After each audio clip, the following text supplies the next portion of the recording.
Today is 896 day that I'm here to lessons on learning. I'm learning. I hope this will support your dreams, your goals, allow you to become the person that you want to become. Today I speak about commitment. Commitment to the outcome that is unknown. Commitment to the outcome that is unknown. So it means that you have no idea how this will turn out, but you still make a commitment to that unknown thing. This is a very challenging thing, to commit to something that you do not know how it will turn out.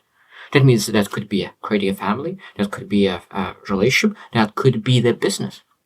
Because I think that if you're not able to commit to make a commitment, truly to persevere during tough days, maybe you're not supposed to go to start a business, maybe you're not supposed to start a relationship yet, because you need to be able to really say that I am committing to this outcome, even though that I do not know how that will turn out. But I know that I'm going to the end. I think that that's why so many people fail business, because they commit to some kind of expectations. They think that that's exactly how it will be. In 1 year, will make business successful. But no, like sometimes you need to work 10 years. Sometimes the timeline needs to be extended. Sometimes the business needs to pivot, change, improve. So that means that you need to understand how it's supposed to live, how your life is supposed to look like, what you're trying to achieve with the business. So it means that we need to understand what the outcome leads to rather than the outcome itself. I think that a lot of times we need to understand that the unknown is what we're supposed to look for.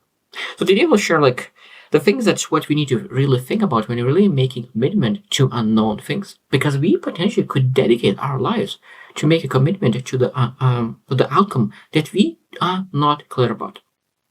Number one is clarify your goals. So that means that you're able to really look into yourself and say that who do you want to become? What kind of person you want to become? So then look into vision, look into aspirations, look into goals, and clarify those goals, vision, purpose. What is the purpose? And now start asking, what do you need to do to become that person that could achieve that goal, that vision, aspiration? Sometimes it requires you to start a business, start freelancing, maybe. It could be that a lot of different things.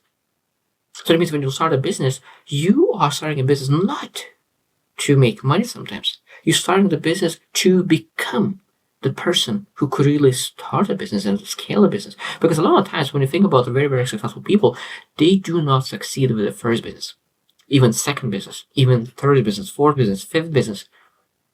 Because I was speaking to one investor and said that he invests in people who failed 10 times, even 13 times. Because every single business taught them something, improved them, made them better. And that shows that people are not afraid to really go after things and fail and come back again. Now, I think that is, again, understanding that the outcome is unknown. You starting a business where the outcome is unknown. And then when you know that your commitment is to the outcome that is unknown, you are able to quit on the path, because you're committing to the outcome, not the path. So the path could be different. One business, other business, third business, maybe different path. So that means commitment to the outcome that could allow you to become the person you want is the decision that you need to make. Because it doesn't matter if that path failed, that you are not discouraged, because you know that this is just one path and you will go to another path because you made a commitment to your goals, to the outcome that you don't know. Now, number two is assess the risks. It's important to understand, what are the risks? So if I'm taking this path and I completely fail, what happens? And in most time you realize that nothing really happens. You will lose some money, you will lose some respect from other people, you will lose some brand, but you will be able to rebuild it, because it's under people's minds, you will increase your brand, because it shows that, you persevered, you move forward, you start again. And in other people's mind, you will increase your brand because you never give up. And you always seek, and you're humble enough to understand that you always need to find a way how to improve. Number three, evaluate the benefits. So that means that you need to really understand what are the benefits of this path. So if you achieve the things that you want, what will the benefits out of it? What will be the things that really will make you better, improve, and really allow you to really work on yourself, improve yourself, and making sure that you are able to really grow towards something. Number four is gather information. I really love this saying that you need to really 10% of the time you need to really plan and really understand the information, gather information. You need to have like from 40 to 50, 40, 50, 60, 70%. So from 40 to 70% information about the pursuit. And then first start taking action, because all the 30%, maybe 50% of information that you need is in the action that you take. 50% of information is in the action that you take. This is very important to understand, because a lot of times people want to understand 100% information before taking action, but they will never get the information, because the 50% information is in the action, is in execution. It's very, very important, because I know that I could spend a lot of time researching, but the best way to learn is in execution. Number 5 is consider alternatives. This is very, very powerful. I think that one of the biggest lessons that I learned from my mentor is that sometimes people take one good path, and because they find a good path, they ignore all other paths. And sometimes when you really find a good path, this is the best time to really stop and reflect. Is this a good path? And is this path I should take? Because sometimes the good path is the worst path to take, because it stops you from really finding the best path, the great path. Because a bad path, you know that right away this is a bad path, and you look for other path. But if it's a good path, that could be the worst path, because it's just good. It's average. So that means when you find a good path, you need to say, okay, what are the other paths? What I could find? Maybe there is something that I need to reflect a little bit longer to look into. Maybe there is potential to find a very good path that I could take. Number 6 is trust your instincts. I think that it is very, very important to trust instincts, and the more we trust our gut, and we start to really believe that our gut and our subconscious mind, because a lot of times a gut feeling is our subconscious mind sending messages to our conscious that this is potentially the best path. And I think that the more we trust our gut, the more we start to trust our instincts, the more we're able to trust it.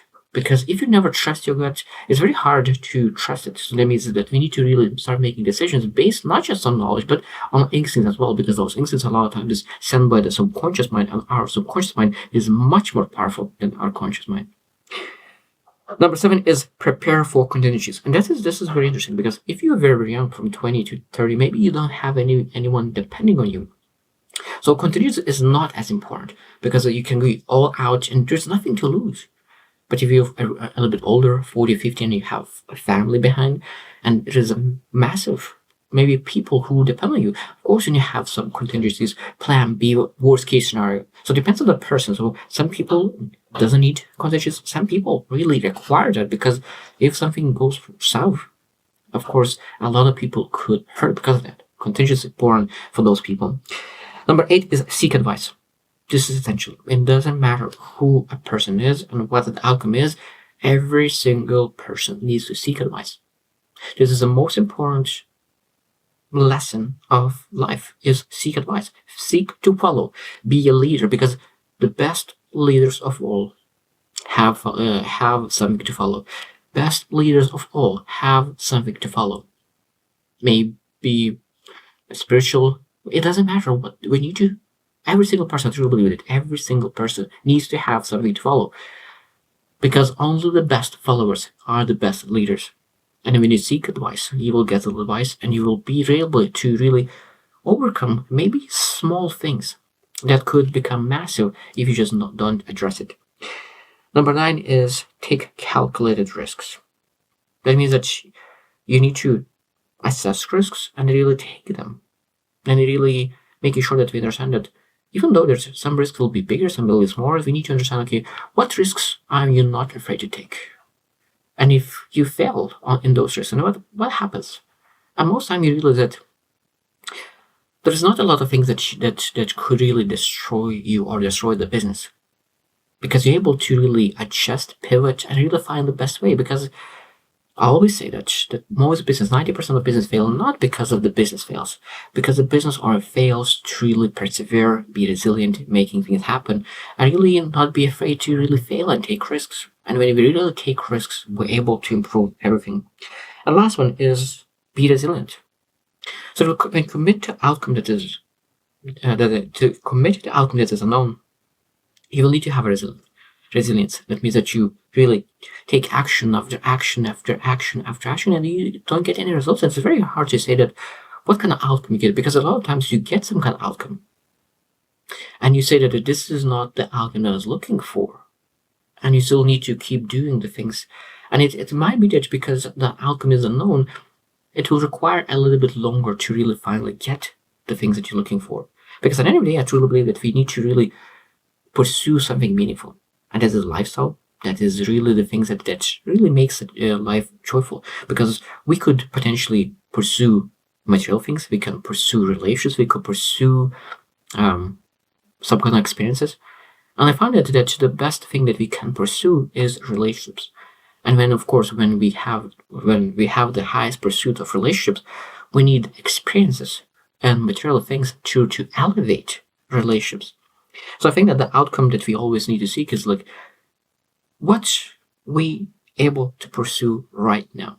Commit to the outcome, because when you commit to the outcome, that means that you're able to commit to the process that will be required to achieve that outcome, even though this is unknown. It's a very, very powerful thing to commit to something that you don't know, because when you commit to something that you don't know, that means that you commit to something based on faith that it will happen. Because if you commit to the finish line, it could be that I want to finish run a marathon. That means that you have a finish line, and after that you don't know what to pursue. But when you have the unknown outcome, a lot of times it's much, much more meaningful, because that outcome a lot of times is much, much, much bigger than the small goal that people have set for themselves. So I hope that you reflect what kind of commitments you have made, because every single person needs to make commitments.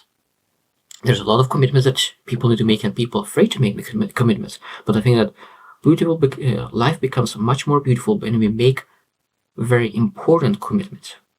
And those could be relationship commitments, it could be business commitments, it could be life commitments, dedications, and callings. There's so many different words, but really a lot of things comes into the place that what is your purpose? What is the vision that you commit your life to? So I hope that you reflect on it, and I hope you will choose to win, and see you tomorrow.